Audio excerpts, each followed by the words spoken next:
சித்திரை பௌர்ணமியை முன்னிட்டு திருவண்ணாமலைக்கு சுமார் 30 லட்சம் பக்தர்கள் வருவார்கள் என எதிர்பார்த்து மாவட்ட நிர்வாகம் 4250 போலீசாரை பாதுகாப்பு பணியில் ஈடுபடுத்தியுள்ளது.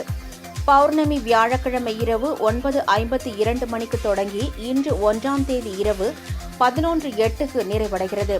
நேற்று இரவு மற்றும் இன்று வெள்ளிக்கிழமை இரவு என 2 நாட்கள் பக்தர்கள் கிரிவலம் வருவர்.